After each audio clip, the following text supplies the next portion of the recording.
Well, hello everyone. This is Anita White with Love Your Art, and we're ready to get started with what I promised you I would bring before you. And that's a video on paint consistency. Now, I'm going to be speaking about the Dutch board specifically in terms of consistency.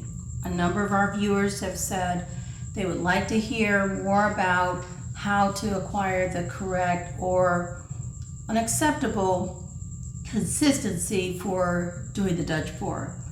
And what I've decided to do is to give you some examples of things that you might have around your house that can assist you with getting to the right paint consistency. So that'll be one part of the video. The other part will be actually mixing some paint so you can see how to get the actual consistency that perhaps you're seeking. I'm going to be sharing what works for me and specifically for me. You may find other things that work for you, and that's wonderful. Hopefully you're being successful with it. But if you're struggling like I did, you want to have some assistance, and that's why I'm here to try to provide what I can by way of assistance to you. So, we like to jump right in, and we want to welcome our new viewers and subscribers and say thank you to you. Glad you're with us, and we're so happy to be with you in terms of on this amazing art journey together. So let's go ahead and get going. What we have here are 3 different cups, and yes, they actually have no paint in them. The first cup we have has some of this, some of your household Dawn dish cleaner, dishwashing liquid in it. And that's the blue one that you see here. And then the second one has some hand sanitizer. That's the clear one here. And then the third one has some soft soap, milk and honey, hand soap, just liquid hand soap. I try to get some products that you might have around your house so that if after this video you need to refer to some things and practice on your own, at least you could practice without having to use actual paint and maybe waste paint and be frustrated even more. So let me just share with you what we have going on. This is the Dawn dish soap, and I'm not an advocate of or proponent of promoting any of these products. I'm just doing them because they're products that I had in my home and I believe most people may have available, and it would not add to additional expense for you in terms of helping you with learning about consistency. But this is the Dawn liquid dish soap, and it's actually the Ultra Dawn liquid dish soap. So I wanted to show you that this is a nice runny consistency, but as you can see, hopefully you can see in this camera view, there is no trace or design being made when I lift this tongue depressor and try to stir the Dawn off the stir stick. No trace being left. If I were to put it straight down, it's just going to run straight through, leaving no puddle, and that's a little bit too thin. Even though we want a thin consistency for Dutch pour, this is probably too thin because there's no trace being left when we go around like this. Try to use a circular motion to leave a trace, and there is no trace or bound being left when we just let it roll off the stick and try to create a mound. There is none to be seen. It disappears. So too thin. Keep in mind, this is kind of like Goldilocks and the 3 Bears. Hopefully we'll get it just right. Too thin. And then we have the hand sanitizer. This is the, I guess it's Art Naturals hand sanitizer. And it is clear. You can see it can come off, but it comes off in clumps, so it's a little too thick. The consistency does not allow for a nice flow of trace. It chumps off and pops right off into the bottom. So that would be too thick. Okay, we're looking at that again. You can see it just comes right off and makes a big pile. Does not drip, it just clumps right into the container. If your paint consistency looks like that, it's probably too thick. Okay, and we're talking again specifically for the Dutch pour. All right, and as you can see, it does have a little running to it. It will run, but it's too thick. Okay, now we're using the soft soap, and this is milk and honey formula, and this probably comes closest to the consistency that I usually use. Again, you will look to find the consistency that works best for you. And none of these have water. These are purely put into the container, poured out strictly straight from the container.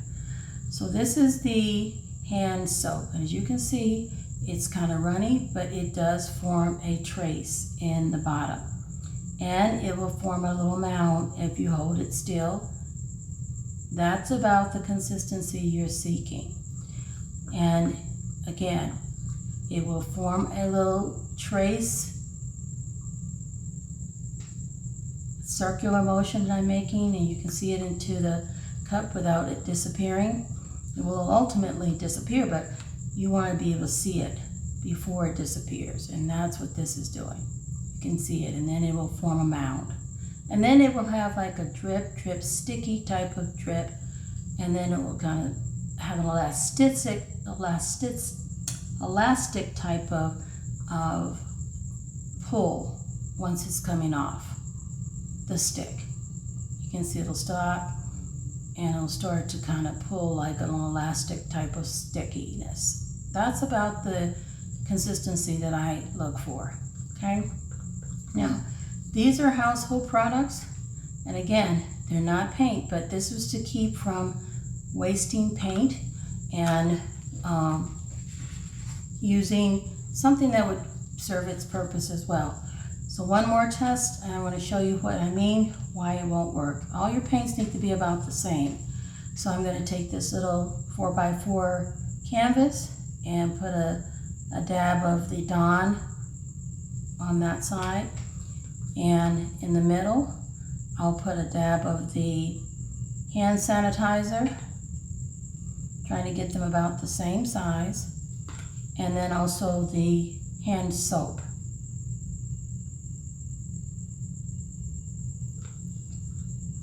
And again, you can add water to get to the desired consistency that you're looking for when you actually use paint.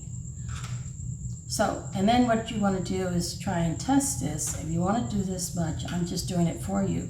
You can get an idea of tilting it, and you can see that hand sanitizer, though it's thick, it's running quickly right off.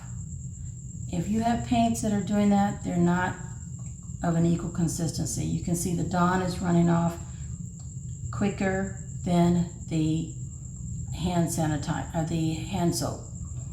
They all need to be, these were paints, they would all need to be the same or about the same consistency. This is way off, and that will change the complexion of your composition in terms of paint. So you want to be sure to work at getting as much as you possibly can the same consistency. So let's just put this aside, and we'll work at trying now to mix a couple things of paint. Hopefully that's giving you a visual that you can work with. I'm going to just shake up this Floetrol, which is what I use, and then I take a strainer, and I'm not measuring this right now because I'm going to be mixing several colors of paint, but I am straining it because I want to make every possible effort to collect any type of debris or the gooiness that comes with the Floetrol, and it interferes with the mixture of the paint. So I usually take a strainer like this, fill up a large container, and try and get it to be as strained as possible so that I'm not fighting with making paints smooth and nice and even and free of any debris. So we do that and just stick that in some water for now. And then I'm going to take some 16-ounce cups,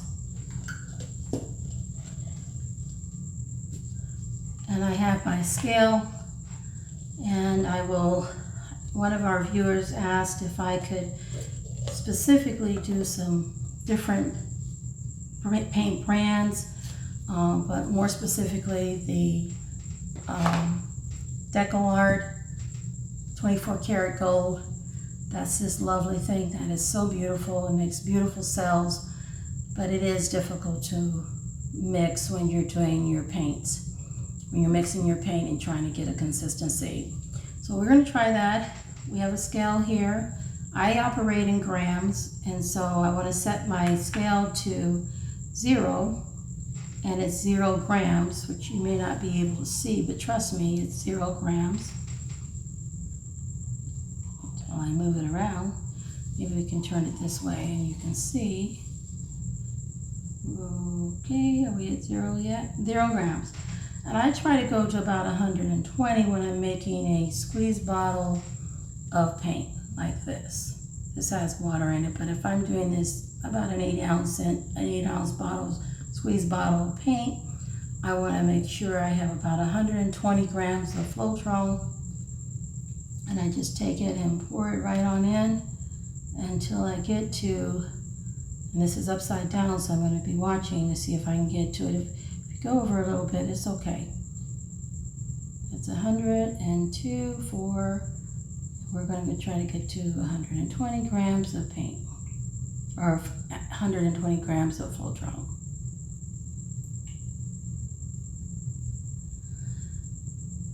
Close. Real close.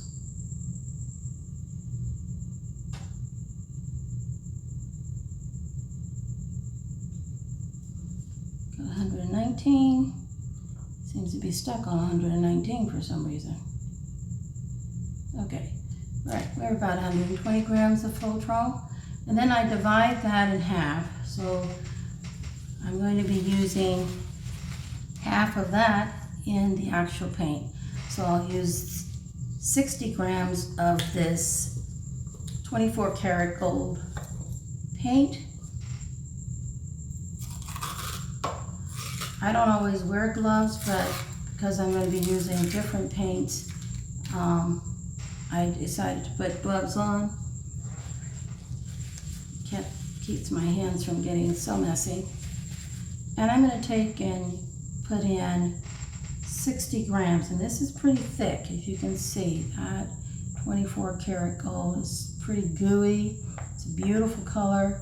Does amazing things when you put it on in a paint composition, but it is very thick. So I want to go to 60 grams, so that means I can go to 120 plus 60 would be 180. I can either change up my unit measurement here back to 0 and go for the 60 grams. Adding it right into the cup.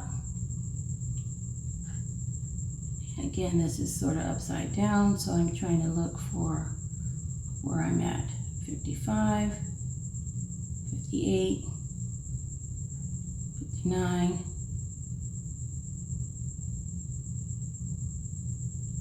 Okay, we're about 60 right there. And then I don't do anything else at this point. I will take my stir stick, move my scale aside, and I will stir just to get the paint and the Floetrol without any water or any other additives really mixed well. And what I often find is that this step gives me a sense of whether I'm going to need water at all or if I'm going to add a lot of water or if I'm going to add very little water. And I'm looking to see how nice and smooth it gets, again, for that nice trace along with a mound. This is being mixed up with a lowly Veffy large spoon, and this is a 16-ounce cup that I'm using to mix it in. And I'm going to use a bottle along this size, probably a 8-ounce bottle, to put this in once I'm done. But I just want to show you how it looks, and then we can do a couple colors, and you can see here's that nice trace and that mound that starts to disappear. Again, this has no water so far. We want to mix really thoroughly the paint and the Floetrol so that it has a nice, smooth mixture that is well blended before you add water, because water is just to assist you in getting to the consistency you desire. It is not required, it is just there to help. Now you can see this is a little on the thicker side. Let's get it there where you can see that trace. Hopefully you can see it going around. And there's a nice little mound. And it's a disappearing mound. And you can see the stickiness from the spoon, how it's starting to stick off, or that elastic type of effect. Kind of letting you know you're getting to the consistency that you want. At least that's an indicator for me. Now, this is a little thicker and it is a metallic paint, but it does not require as much water as some of the other opaque or semi-opaque colors may require. So you have to determine what you want for your Dutch pour. Again, this is all emphasizing what we're doing for consistency for Dutch pour. No other technique, just the Dutch pour. Okay? You may be able to use this particular consistency for other acrylic techniques, but we're focusing strictly on the Dutch pour at this point, so please keep that in mind. All right, let's look again. Here we go. That consistency, nice little mound, and you can see starting to get that sticky effect, that elastic effect. And I'm going to take just a few drops of water. I don't usually put my paint back on the scale to measure the water, because not all paints are created equal. Some will require some water, some will require much more water, some require no water at all. But I will put a few drops in this, just a little squeeze, and I try to go in small portions of water, just so that I'm not going to get a consistency that is too thin right away. I want to get something that I can work with that'll be consistent with the other paints that I'll be using. And no, I do not use this canvas, the little 4x4 canvas test each time. I get to a point that I know and I can feel and I can see what I'm wanting to achieve, and I go by that. So it's kind of a feel and an eye in it. You have to get to where you can feel and get an eye for what you want in your paint consistency. So it's not mine, it's just what you want, what works for you, okay? Here you go again with that trace, and then a little mound. And then we're gonna see some elasticity. I'm having a hard time with that word today. Coming up. Here it comes, there it is. It's just gonna pop it off. That's an indicator for me. Now, you may find something else that works, but I'm not gonna put much more water into this. I can, but the reason I'm gonna wait is because if I'm working with other paints that are requiring a little bit more water, I don't wanna make them too thin and this be too thick.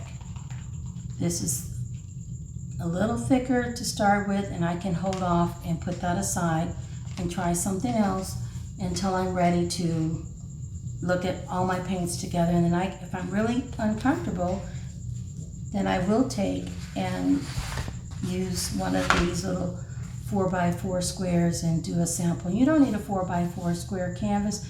You can use something like this, just a plain paper plate, or anything that can give you an opportunity to put the paint on it and do a sample test.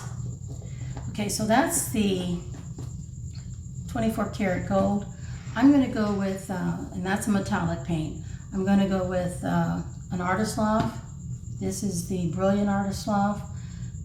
It is an opaque color pretty much, and so we're going to try that and see what we can come up with again, using the scale to look for how much we want to put on here. I'm turning it around facing me this time. We have 0 grams, and we're going to go to 120. That's what I use to fill up my 8-ounce bottle of paint. That's 120. And if you go over, it's no big deal. Just try to balance it out. So we have the Artist Loft Brilliant Blue, and this one is brand new, so we're going to have to peel off the insert.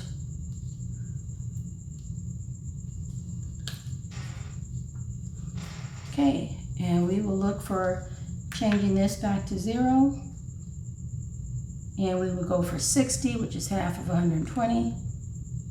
60 grams of the Brilliant Blue. Okay, 55, 6, 7, and 58, 9,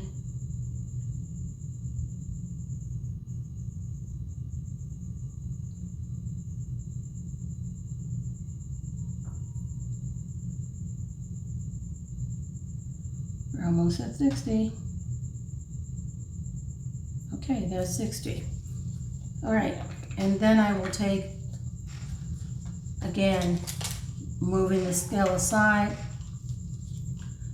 take a popsicle stick, a tongue depressor, or a stirrer stick of some sort, and I'm going to mix just that paint along with the Floetrol to blend it really well and get a consistency that I really believe I can work with and I want to be able to work with. I'm using just regular water, by the way. You can use distilled water if you like, but I generally use just regular tap water to add to it. And I'm wanting you to see it is really on the thicker side. This is the Brilliant Blue so far. And that tells me, that's an indicator for me as to probably how much water I'm going to need to have. Is when I mix these two components together, the Floetrol and the paint, it's going to give me an idea right away. But I need to blend that up really nicely and really carefully, getting it all incorporated so that I can really see what I'm working with. And you can see it has that elasticity in it as well. So you can't go by that only. You have to have a sense of what you feel in the cup. And I feel a thickness that is a little heavier than I'm used to, even though it's running off the stick. I need to add water, and I do it slowly. So I take a squeeze bottle, and I'm showing you how much water I'm putting in there. Just a few squirts. And you have to be patient because if you put a lot in, you don't know how fast it will be incorporated. And it can go running really quick, depending on the pigmentation of your paint. If it's heavy body, they don't often use a lot of water. They usually can handle their very nice pigmentations, and so you're gonna really have to work with those types of paints and just know what your paints are. You can see this is not leaving a trace. I mean, it's leaving a mound, but it's thick. and it's thicker than what we want. So we need to add a little more water. Again, you're squeezing just a couple of squirts in there at a time. Don't be impatient, because if you put too much water, you'll come out with a runny substance. And remember, we want to make these just about as consistent with the other paints that we use.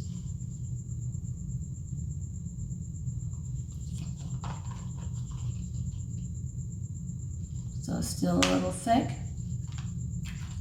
So I'll put a little water, a little squirt in there, and I'm going to stir it up and give it, as much as I can, an opportunity to come together and incorporate really well with the existing Floetrol and the Brilliant Blue. For me, that's still a little thick. You can see that. So I want to put a little more water. And I'm going to stir really, really well. And I'm feeling this because I know from experience where I like it. It's kind of like when you make pancake batter. You want to know if you want really thin or thick pancake batter. Okay, we're there. We're just about there. You can see how it's dripping out and making a nice little trace and a disappearing mound. Okay, and there's that elasticity. All right. You could put a little more water and get a sense of where we want to go with this. There. That's feeling better to me from what I'm used to. You have to get a feel for it for yourself. And it's no one size fits all. Each one of your paints needs the individual personal care to give you that consistency that you're seeking. All right, let's leave it at that on this blue. And let's do one more. I want to do an iridescent because sometimes these are a little different too. And I'm going to be using the Pebeo Studio High Velocity Vert Blue Iridescent. Okay, that's that one. Again, we're going to clear our scale off to 0 grams. Go for 120 because I'm going to put these in some squeeze bottles after I'm done. 120 grams of Floetrol. That's a bit over, that's about 125, which is okay. And then I'm going to take half of that, clearing my scale again to 0. We'll do about 62 of this high velocity iridescent Pebeo Studio Vert Blue. There's 62 right there. Okay, we got 63. We can live with that. And then we're going to take another stick. Again, this is an iridescent, and they sometimes have a little bit different pigmentations. It can be a little more watery. I can tell right off the bat this is not as thick as some of the Artist Loft Brilliant Blue was.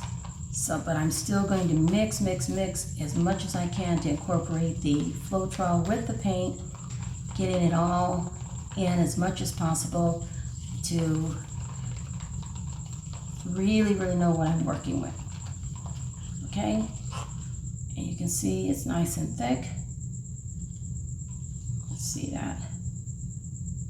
There's that big trace, and then you can see a big mound right there, and it's clumping off. It's not an elastic movement yet. So we definitely have to add some water, but we want to be careful because this isn't as thin or as thick as the Brilliant Blue, which is a different brand. Artist Loft is the brand we just finished working with. This is Pebeo Studio acrylic paint, and it's an iridescent, so it may require a different type of treatment. I try to consider paints like we do people. We're all different and we all require our own special attention. So give your paints their own special attention. If you want them to be very similar to one another, you're going to have to take the time to figure out what that will be. Let's add some water. We're going to squeeze some water in, and you can see how much I'm squeezing. And I kind of do this not by measurement, just by experience. And as you get more accustomed to mixing paints, you'll feel it, and you'll be able to do it based on what you think is best for you. Doesn't mean you have to be 100% accurate, but as long as you're within a real close ballpark of one another, the paints will be fine, and they'll do well together. There you go. You can see that disappearing trace. You can see that elastic. I'm having a real difficult time with that word. That movement in that paint, that dripping, stretching, whatever you want to call it, coming right off. I'm trying to show you that so you can see how you get a trace, disappears, and then you get a mound that disappears. Okay, still slightly a little thick for me, so I put another little squirt of water. Again, not measuring it because not all paints are going to require the same amount of water. I hope this is being helpful to you. I know it's so hard because you're not in person, and that was a problem I had too. So I recognize the challenge you may be confronted with when you can't really see or feel or just have the experience of stirring and getting that touch for yourself. So I'm trying to work this through to help you really get a glance of what it's like so you can practice yourself. Here you go with that consistency, with a trace, and then you want to try to get a mound that disappears.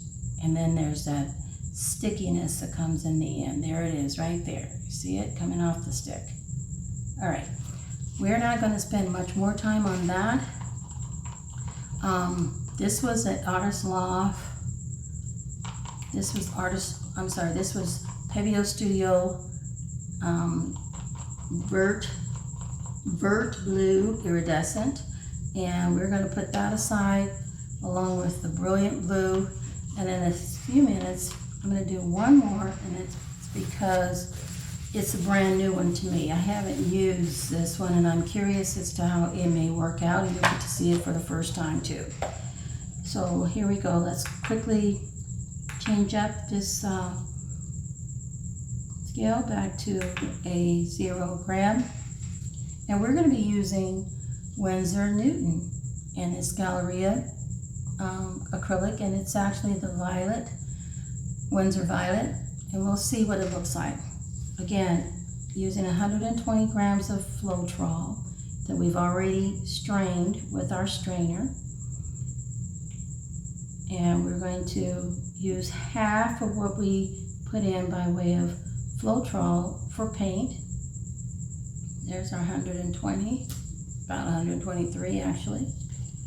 Okay, and we'll clear the scale out, and we're doing this Winsor Newton, which is new. It's violet, and it's a deep, deep violet. Look at that. Ooh. We're going to try for our 60 grams on this.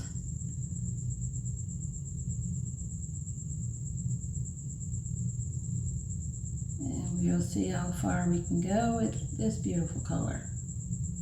22, 27, 9, 31.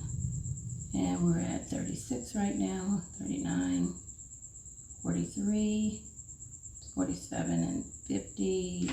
All right, we're getting there. All right. Went over a bit, that's about 64, but that's okay. We put the scale aside, we put the paint aside. Grab a stick, and we stir. Again, incorporating just the paint, this beautiful Winsor Violet, with the Floetrol. No water added, at least not yet. And I don't know, because I haven't used this particular brand. I don't know if it's going to require a lot of water. So we'll have to really kind of do an experiment with this and play around with it and see what it really requires. But you stir, stir, stir just the paint and the Floetrol. You want to get that well incorporated so that you can tell what you need by way of additional fluid. Okay, that's pretty thick. You can see it coming off pretty thick there, right? So we want to stir some more, and then we want to put some water in there to kind of give ourselves a chance to see what we need by way of more water. All right. This does not have to be perfect, guys, but it does need to be close. If you are talking about consistency, no two paints are alike, and you definitely will find that some are heavy, more heavy bodied, some are opaque, some are semi-opaque, some are iridescent, some are metallic, and they all require different treatment. So treat them like they are individuals, and they are entitled to that special care, that individualized attention, okay? Then you don't get so frustrated, because not all paints are created equal. This is still very thick. That's pretty thick. You can see how it's clumping off the stick. So that means we need more water. And I'm putting in a gentle squeeze, and we will try and stir again. Don't want to get it to the point that it's too watery or runny. We want it to be consistent with the other paints that we've already mixed. And sometimes when your paint is put in squeeze bottles like the one I have the water in, they kind of get thickened up, and you have to kind of revisit them before you use them, shaking them up or mixing them up really well so that all those elements can come back together. So that's getting a little bit thinner as we go. You can see that we're getting a little trace there.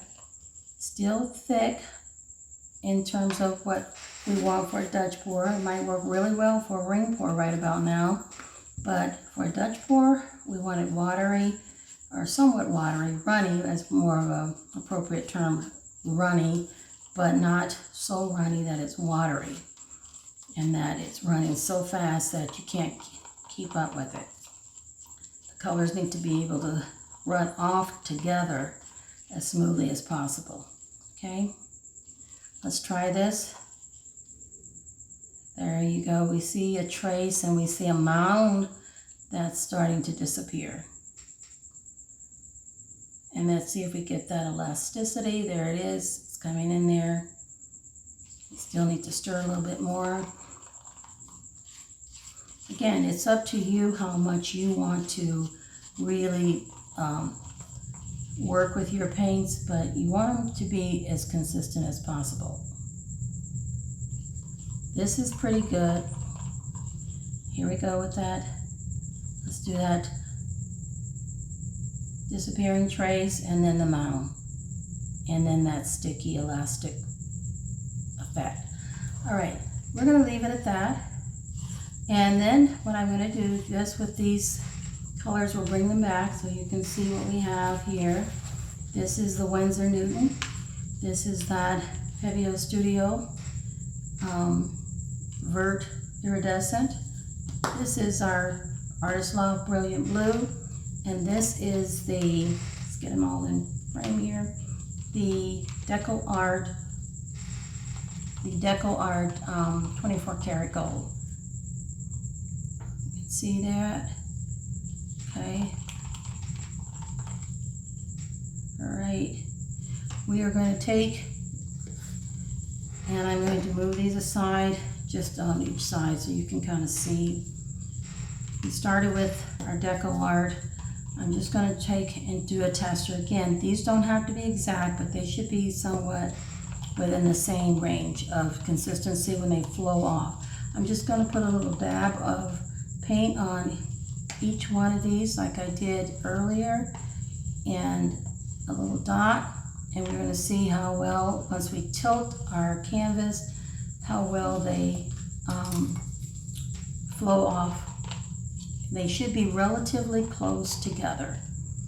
Okay, if we don't have them close together, we just go back and continue to work at either adding water or more paint. Okay, so this is going to be the gold. This 24 karat gold will be right here. Whoa, I'm trying to put as much of the same,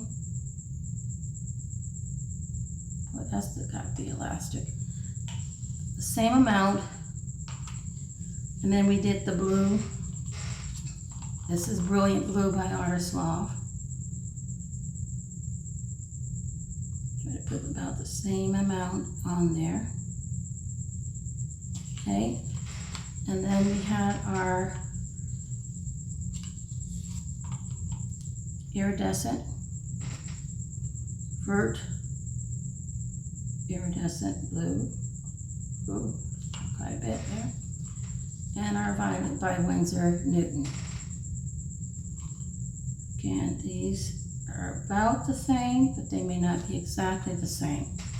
You want to work at getting them as close as possible. Don't freak out if you can't get them exactly the same, because again, these are all different brands, all different pigmentations. We've got a very metallic one, we've got an iridescent one, we've got opaque one, and I think this is pretty heavy bodied, somewhat heavy bodied compared to the others, okay? So they all require different treatment. Let's try and take now and turn this toward you, and we will see as I tilt this how much we are close in terms of our consistency. Just tilting it a little bit, and we're just going to let it kind of run down. Our violet had a little bit more in it, so it is taking off a little faster, but you can see I'm tilting this and it's moving. They're moving all about the same pace. They're not running ahead of each other. They're about the same. Not exactly the same, and that's good enough. As close as you can get it is important, but again, this is just a sample test to show you what we want with paint consistency. You do not want it running right off the canvas. This is a slow pace. That means that these paints are pretty consistent with one another, and they should blend very well if they were put together in a composition. I certainly hope that this has been clear. I hope it's been helpful, and I hope you understand it's very difficult to get to the right consistency immediately. This does take time, it takes practice, and as you can see, it's not a matter of being perfected, it's a matter of just working to get consistent with one another. And pretty much these paints are together. If they were put together in a canvas, they'd work pretty well together because they're not so far apart in terms of their movement or ability to move from each other. Because we're not perfect, they won't be perfect.